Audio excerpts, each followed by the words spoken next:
How did you get in here? I didn't think there was any way past the barrier. We have to get you out of here before more Geth arrive. Yes, you're right. I've seen enough of them to last a lifetime.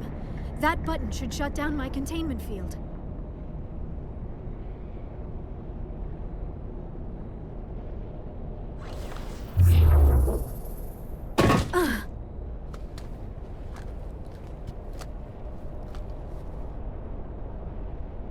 Any idea how we get out of this place? There is an elevator back in the center of the tower. At least I think it's an elevator. It should take us out of here. Come on! I still cannot believe all this. Why would the Geth come after me? Do you think Benezia's involved? Saren's looking for the conduit. Think fast, Miss Prothean expert. The conduit? But I don't know.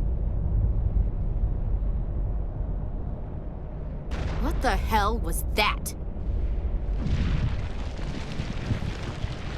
These ruins are not stable. That mining laser must have triggered a seismic event. We have to hurry. The whole place is caving in. Joker, get the Normandy airborne and lock in on my signal. On the double, mister! Aye, aye, Commander. Secure and away. ETA 8 minutes. He needs to move faster.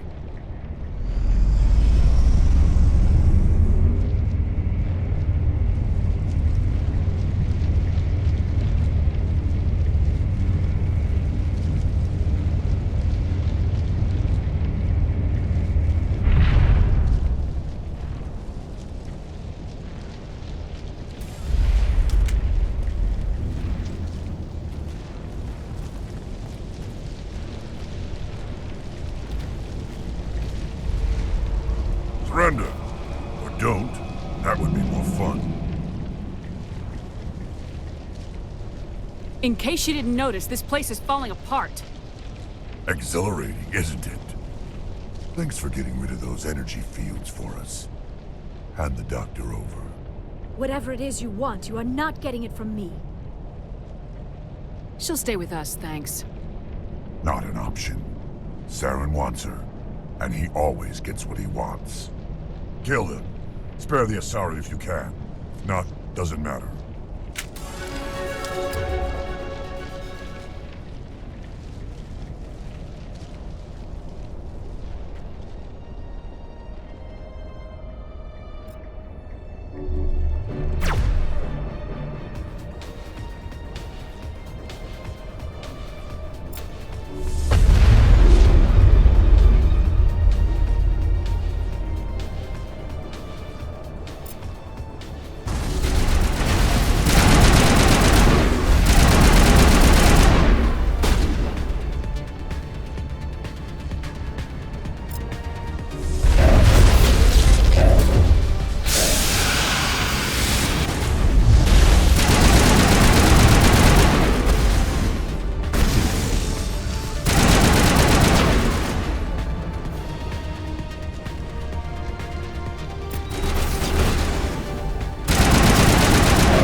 Too close, Commander. 10 more seconds we would have been swimming in molten sulfur.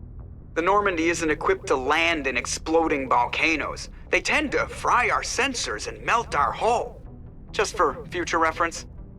We almost died out there, and your pilot is making jokes? It's a coping mechanism. You'll get used to it. I see. It must be a human thing. I don't have a lot of experience dealing with your species, Commander. But I am grateful to you. You saved my life back there, and not just from the volcano. Those Geth would have killed me or dragged me off to Saren. What did Saren want with you? Do you know something about the conduit? Only that it was somehow connected to the Prothean extinction. That is my real area of expertise. I have spent the past 50 years trying to figure out what happened to them. Just how old are you exactly? I hate to admit it, but I am only 106. Damn! I hope I look that good when I'm your age. A century may seem like a long time to a short-lived species like yours. But among the Asari, I am barely considered more than a child. That is why my research has not received the attention it deserves. Because of my youth, other Asari scholars tend to dismiss my theories on what happened to the Protheans. I've got my own theory on why the Protheans disappeared. With all due respect, Commander, I have heard every theory out there. The problem is finding evidence to support them. The Protheans left remarkably little behind. It is almost as if someone did not want the mystery solved. It is like someone came along after the Protheans were gone and cleansed the galaxy of clues. But here is the incredible part. According to my findings, the Protheans were not the first galactic civilization to mysteriously vanish. This cycle began long before them. Where'd you come up with this theory? I thought there wasn't any evidence. I have been working on this for 50 years. I have tracked down every scrap and shred of evidence. Eventually, subtle patterns start to emerge, patterns that hint at the truth. It is difficult to explain to someone else. I cannot point to one specific thing to prove my case. It is more a feeling derived from a half-century of dedicated research. But I know I'm right, and eventually I will be able to prove it. There were other civilizations before the Protheans. This cycle has repeated itself many times over. If the Protheans weren't the first, then who was? I don't know. There is barely any evidence on the Protheans, even less on those who came before them. I cannot prove my theory, but I know I am right. The galaxy is built on a cycle of extinction. Each time a great civilization rises up, it is suddenly and violently cast down. Only ruins survive. The Protheans rose up from a single world until their empire spanned the entire galaxy. Yet even they climbed to the top on the remains of those who came before. Their greatest achievements, the mass relays and the Citadel, are based on the technology of those who came before them. And then, like all the other forgotten civilizations throughout galactic history, the Protheans disappeared. I have dedicated my life to figuring out why. They were wiped out by a race of sentient machines, the Reapers. The Reapers? But I have never heard of. How do you know this? What evidence do you have? There was a damaged Prothean beacon on Eden Prime. It burned a vision into my brain. I'm still trying to sort out what it all means. Visions? Yes, that makes sense. The beacons were designed to transmit information directly into the mind of the user. Finding one that still works is extremely rare. No wonder the Geth attacked Eden Prime. The chance to acquire a working beacon, even a badly damaged one, is worth almost any risk. But the beacons were only programmed to interact with Prothean physiology. Whatever information you received would have been confused, unclear. I am amazed you were able to make sense of it at all. A lesser mind would have been utterly destroyed by the process. You must be remarkably strong-willed, Commander. This isn't helping us find Saren, or the conduit. Of course, you are right. I am sorry, my scientific curiosity got the better of me. Unfortunately, I do not have any information that could help you find the conduit, or Saren. I don't know why Saren wanted you out of the picture, but I think we'll be a lot better off if we bring you along. Thank you, Commander. Saren might come after me again. I cannot think of anywhere safer than here on your ship. And my knowledge of the Protheans might be useful later on. And her biotics will come in handy when the fighting starts. Good to have you on the team, Liara. Thank you, Commander. I am very grateful. Oh, I am afraid I am feeling a bit lightheaded. When was the last time you ate or slept? Dr. Chakwa should take a look at you. It is probably just mental exhaustion, coupled with the shock of discovering the Protheans' true fate. I need some time to process all this. Still, it could not hurt to be examined by a medical professional. It will give me the chance to think things over. Are we finished here, Commander? We can talk again after you've seen the doctor. The rest of you, dismissed. Mission reports are filed, Commander. You want me to patch you through to the Council? Patch him through, Joker. Setting up the link now, Commander. We've received your report, Commander. I understand Dr. Tassoni is on the Normandy. I assume you're taking the necessary security precautions. Liara's on our side. The Geth were trying to kill her. Benezia would never allow Saren to kill her daughter. Maybe she doesn't know. Or maybe we don't know her. We never expected she could become a traitor. At least the mission was a success. Apart from the utter destruction of a major Prothean ruin. Was that really necessary, Shepard? The Geth were crawling all over those ruins. We were lucky to make it out alive. Of course, Commander. The mission must always take priority. Good luck, Commander. Remember, we are all counting on you.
I prefer gold to silver, you know, for my medal.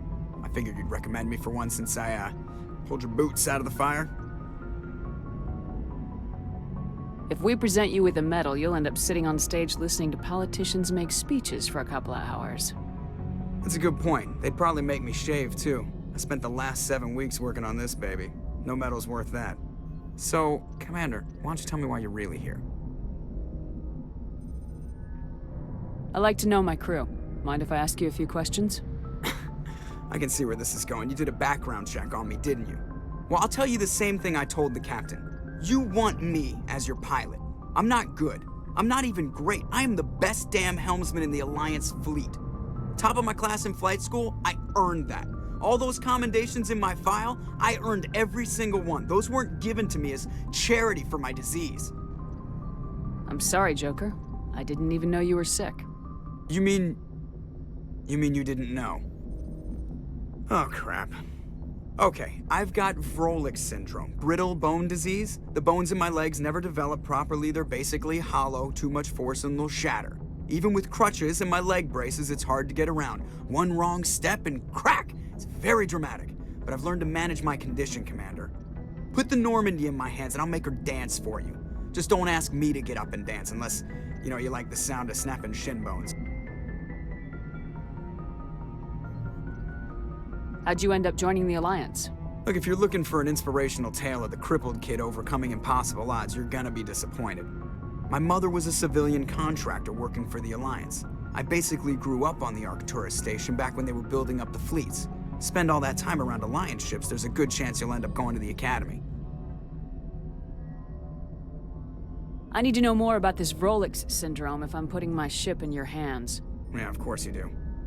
It's an extremely rare condition. Nobody knows exactly what causes it. Genetic, maybe. It's treatable, but there's no cure. They classify my case as moderate to severe. I was born with over a dozen fractures, hip, thighs, ankles. My bones were already breaking in the womb. 100 years ago, I wouldn't have survived past my first year. Lucky for me, modern medical science has turned me into a productive member of society.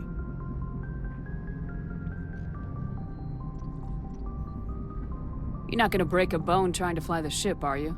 I don't fly with my feet, Commander, so I'm fine as long as I'm in this chair. I gotta be real careful when I get up to take a piss, though. I can do my job as well as anyone on the ship. Better, actually. So don't worry about it. I'm not trying to make you uncomfortable. Let's talk about something else. Whatever you want, Commander. Why does everyone call you Joker? It's a lot shorter than saying Alliance Flight Lieutenant Jeff Moreau. Plus, I love to make little children laugh. I was just thinking how much you remind me of Santa Claus. Look, I didn't pick the name. One of the instructors in flight school used to bug me about never smiling. She started calling me Joker, and it stuck. Why didn't you ever smile? Hey, I worked my ass off in flight school, Commander. The world's not gonna hand you anything if you go around grinning like an idiot. By the end of the year, I was the best pilot in the Academy. Even better than the instructors, and everybody knew it. They'd all got their asses kicked by the sickly kid with the creaky little legs. One guess who was smiling at graduation? I have to go. All right, see ya.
Commander, do you have a minute? I always make time for my officers. Off the record, I think there's something wrong here. This Saren is looking for records on some kind of galactic extinction, but we can't get backup from the Council? Sorry, Commander. There's writing on the wall here, but someone isn't reading it. The Council doesn't want to believe anything's wrong. I'd call it human nature, but... I hear you. It just seems like a group that's been around as long as the Council should see this coming. I mean, it's funny, we finally get out here, and the final frontier was already settled. And the residents don't even seem impressed by the view. Or the dangers. Well, well. You're a romantic. Did you sign on for the dream, Malenko? Secure a man's future in space? Yeah, I read a lot of those books when I was a kid, where the hero goes to space to prove himself worthy of a woman he loves, or... you know, for justice. Maybe I was a romantic in the beginning, but I thought about it after brain camp. Biotic acclimation and temperance training. I'm not looking for the dream. I just want to do some good. See what's out here. Sorry if I got too informal. Protocol wasn't a big focus back in Bot. I didn't go through bot training for my biotics. Tell me about it.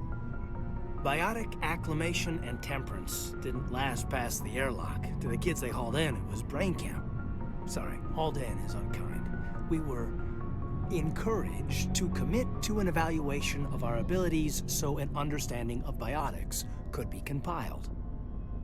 There are worse results of accidental exposure to element 0 in the womb. Beats the brain tumors some kids grew up with. Seems like you beat the odds. How many didn't make it? Out of 100, maybe 60 have no effect. 30 suffer adverse effects, little things like brain cancer. The other 10 show enough ability to augment with implants. Not always permanent, though. Not like the cancer. Next thing you know, you're out on Jump Zero. And how's a kid supposed to deal with that? A station at the edge of human space.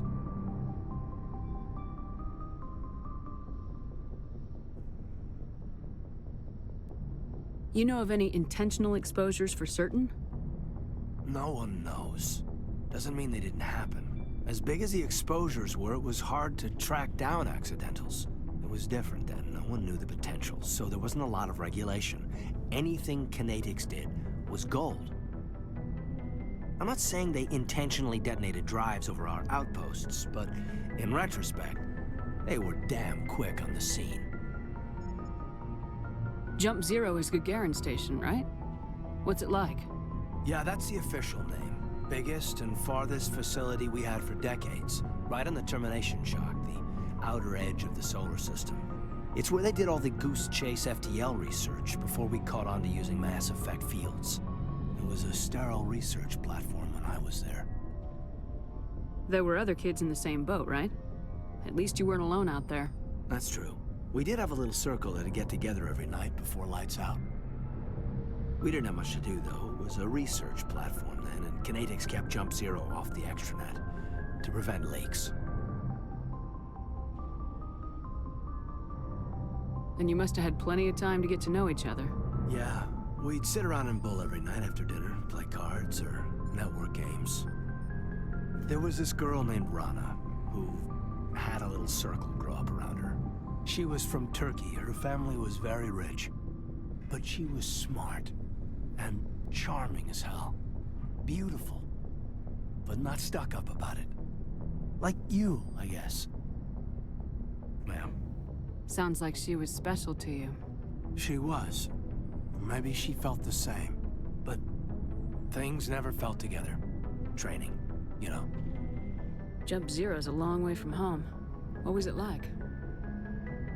The grand gateway to humanity looks a lot better in the vids.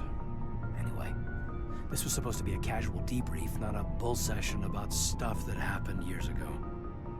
I pretty much gave up waiting for the good part. Bad habit, ma'am. I do tend to run off at the mouth. I will work on it for my next review. Sorry to have wasted your time, ma'am. It won't happen again.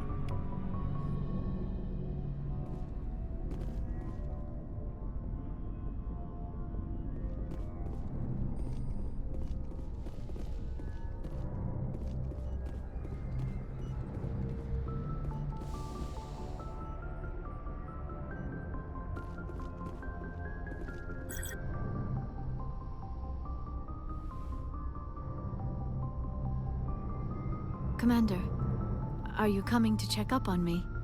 You look much better. How are you feeling? Dr. Chakwas assures me I am going to be fine. I was impressed with her knowledge of Asari physiology. You're in good hands. Dr. Chakwas knows what she's doing. I never properly thanked you for saving me from the Geth, Commander. If you hadn't shown up, I'm just glad we got there in time. So am I. I know you took a chance bringing me aboard this ship. I have seen the way your crew looks at me. They do not trust me. But I am not like Benezia. I will do whatever I can to help you stop Saren. I promise.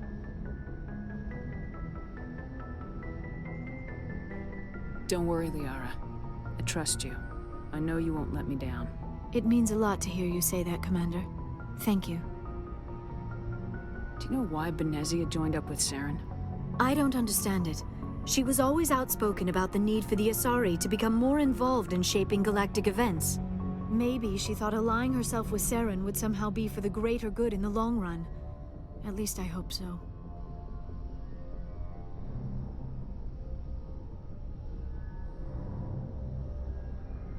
This hurts you, doesn't it?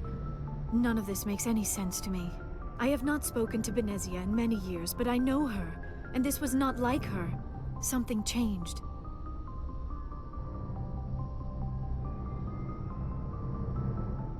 I should go.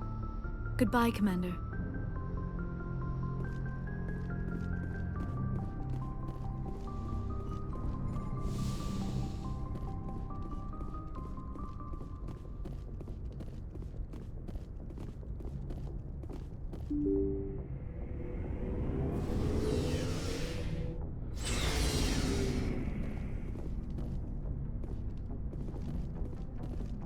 Looking for supplies?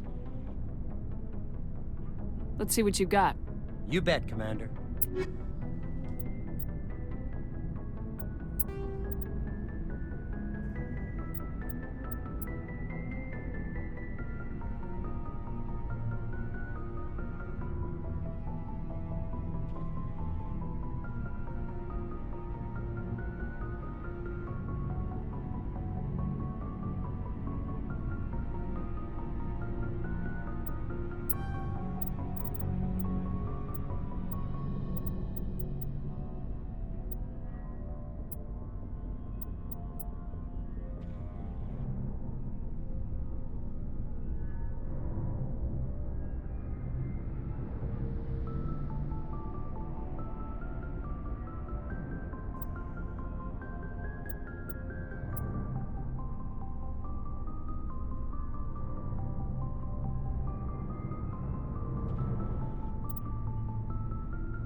So, we've got Saren on the run.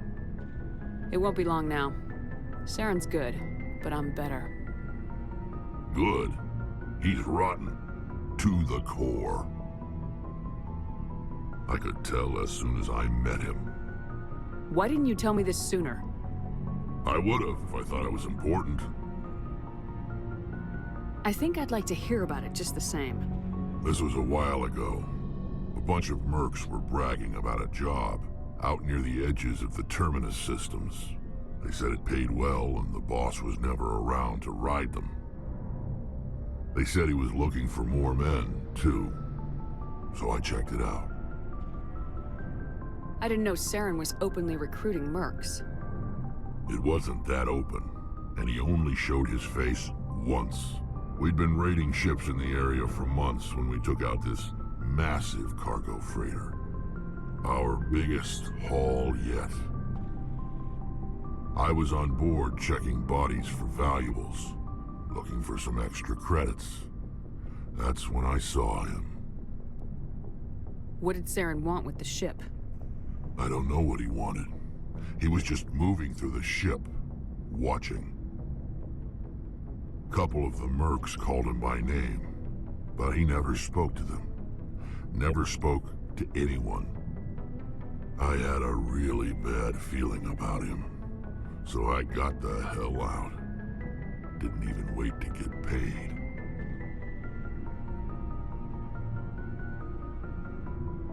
Whose ship was it? There was a Volus trading vessel. Big one. Lots of guards. But they were no match for us. What kind of cargo was the freighter carrying? What was Saren after? I don't know. All I saw on that ship was food and medical supplies. There were some basic weapons, but nothing big. If there was anything of value on that ship, I didn't see it. That's why I didn't mention it sooner. That's the only time you saw him? Yeah. Didn't even know who he was. Still wouldn't if I hadn't joined up with you. But my instincts were right. Every other merc on that mission turned up dead within a week. Every damn one.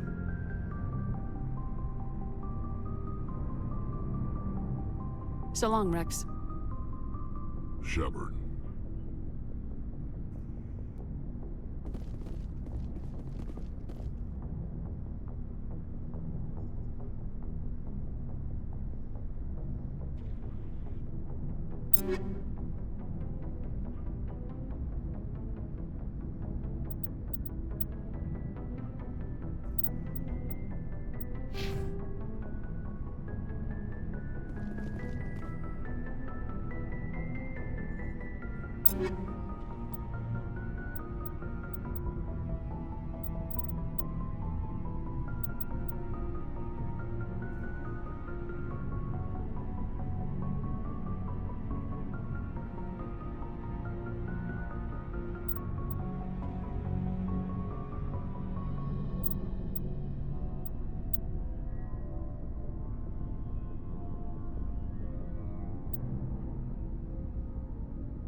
Commander?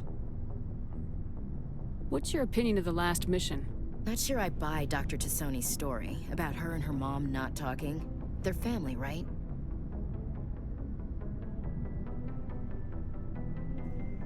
Not everyone has a happy family life.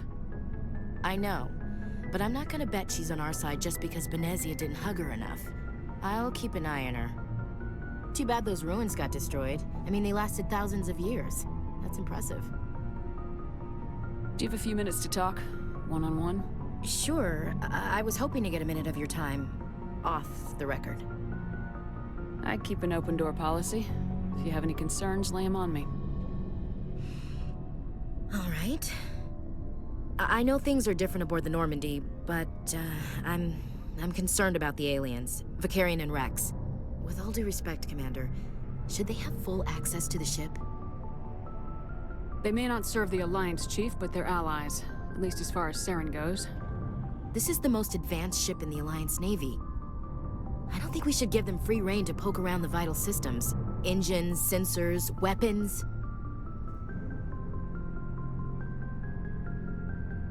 You don't trust the Alliance's allies? I'm not sure I'd call the Council races allies. We, humanity, I mean, have to learn to rely on ourselves. Standing up for ourselves doesn't mean standing alone. I don't think we should turn down allies. I just think we shouldn't bet everything on them staying allies. As noble as the Council members seem now, if their backs are against the wall, they'll abandon us. You get a pessimistic view of the universe, Williams. A pessimist is what an optimist calls a realist. Look, if you're fighting a bear and the only way for you to survive is to sick your dog on it and run, you'll do it. As much as you love your dog, it isn't human. It's not racism, not really. Members of their species will always be more important to them than humans are.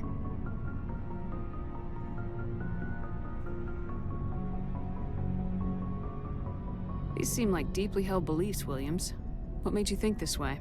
My family's defended the Alliance since it was founded. My father, grandfather, great-grandmother, they all picked up a rifle and swore the oath of service. I guess we just tend to think of Earth's interests as our own.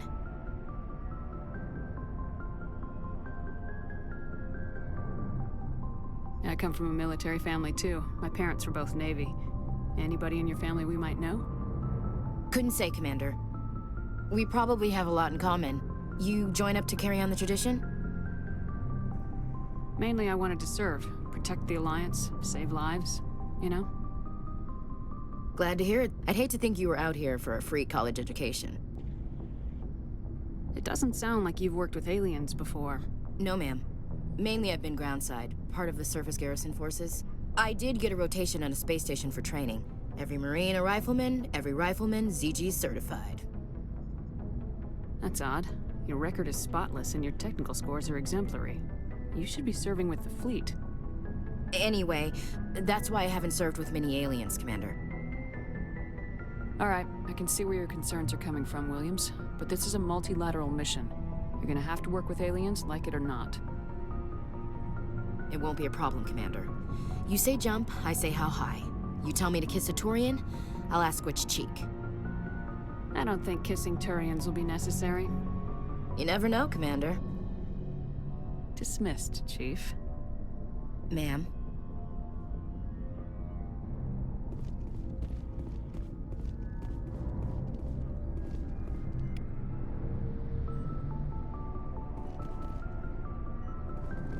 Commander, how are you?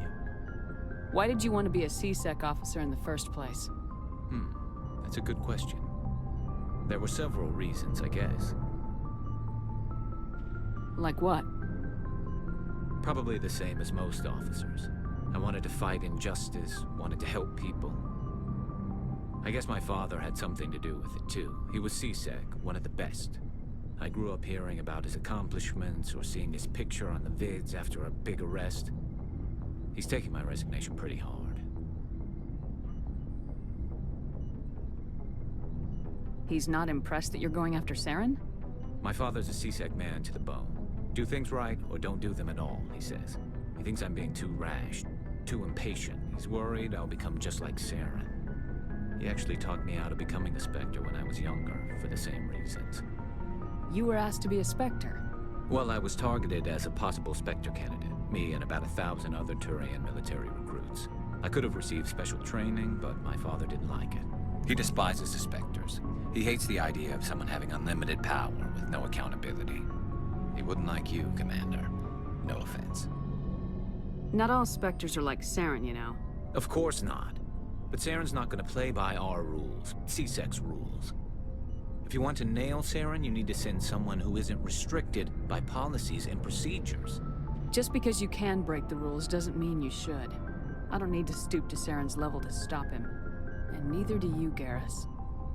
I see what you mean, but I'll think about it. Thanks, Commander.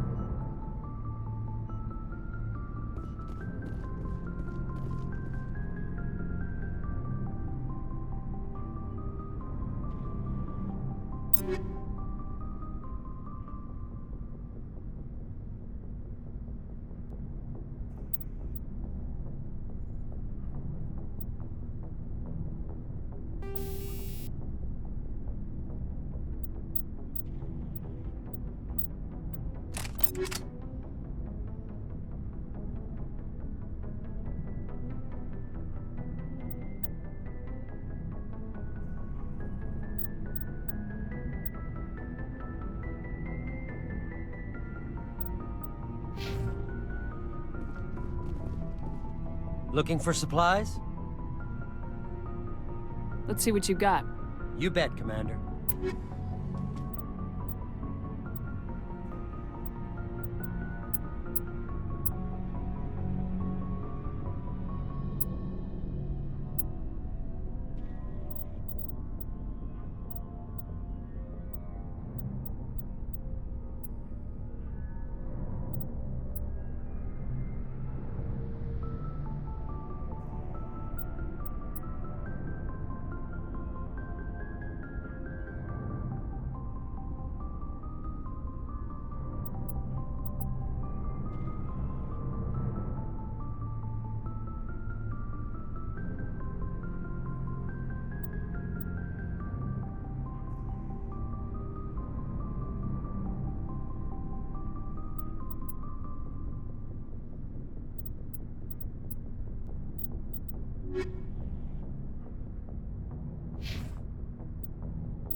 Looking for supplies? Let's see what you got.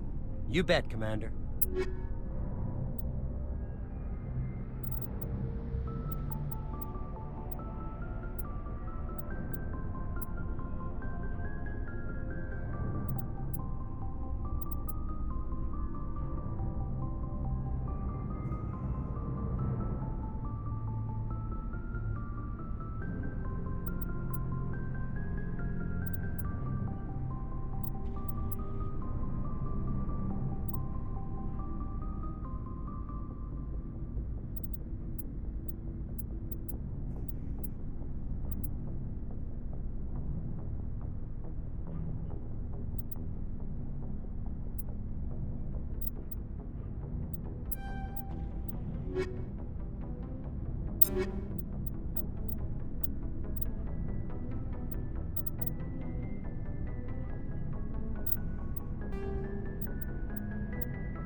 Looking for supplies? Let's see what you got. You bet, Commander.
Shepard.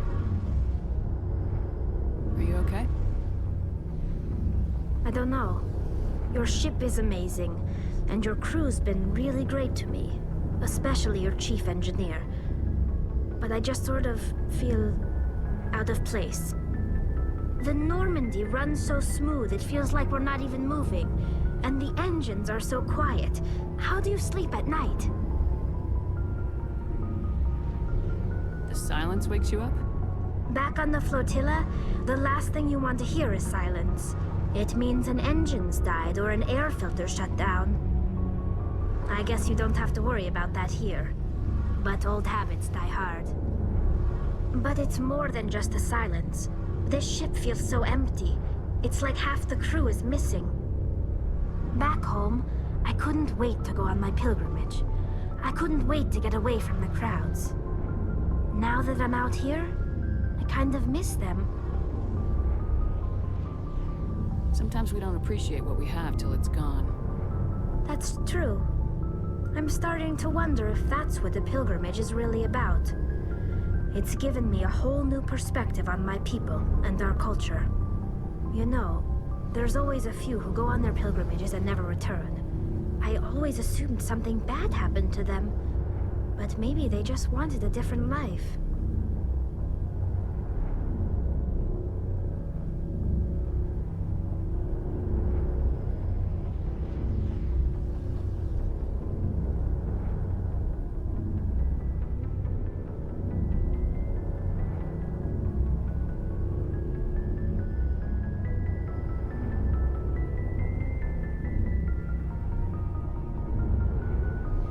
You do plan to return to the migrant fleet, right? I could never abandon my people, Shepard. I will go back eventually, but we have to stop Saren first. Otherwise, I might not have a home to go back to.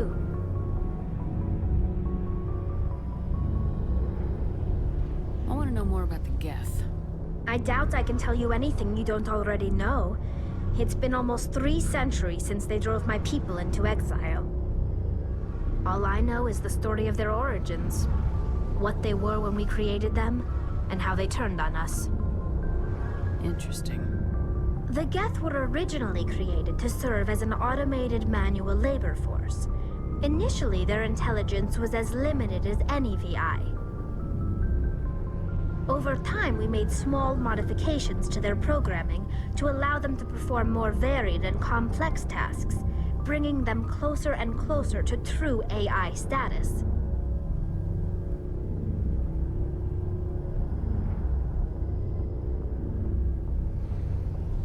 How come the Council didn't step in and stop you? This wasn't true AI research. We may have been skirting the bounds of the law, but we never did anything that was actually illegal. The changes were so insignificant, so gradual, that we were able to control them. Or so we thought. But one thing we underestimated was the power of the neural network. 1 million Geth thinking simultaneously created an inherently unstable matrix. So the Geth share brainpower? Many of the Geth's logic systems were designed to work in concert with other nearby Geth. Basically, the more of them you have in a group, the smarter they are. So there's some sort of group consciousness? No, nothing like that. They cannot share sensory data or information. Their programming cannot handle that much simultaneous input. Each Geth maintains an individual awareness and identity. The neural network only operates on a process-based level. It's basically the synthetic equivalent of a subconscious. But when they're in close proximity, they can coordinate low-level functional processes, freeing up more capacity for original or independent thought. That doesn't make any sense. I'm probably oversimplifying. The Geth are incredibly advanced and complex creations. All you need to know is that they get smarter when they gather in large numbers. As we built more and more Geth, their effective intelligence became more sophisticated, more abstract. One day, a Geth began to ask its Quarian overseer questions about the nature of its existence. Am I alive? Why am I here? What is my purpose? As you can imagine, this caused a near panic among my people. What did you do? It was inevitable the newly sentient Geth would rebel against their situation. We knew they would rise up against us, so we acted first. A general order went out across all Quarian-controlled systems to permanently deactivate all Geth. The Geth responded to this order violently. Hey, you can't blame them for fighting for their survival. We had no other choice. The Geth were already on the verge of revolution. By acting quickly, we had a chance to end the war before it began. The hope was that most of the Geth would still be little more than machines, incapable of organized resistance. But they had progressed much further than anyone anticipated. The war was long and bloody. Millions upon millions of Quarians died at their hands. In the end, we were forced to flee our own homeworld. We feared the Geth would pursue us, but but they never came beyond the Veil. Now we drift through space, exile searching for a way to reclaim what was once ours.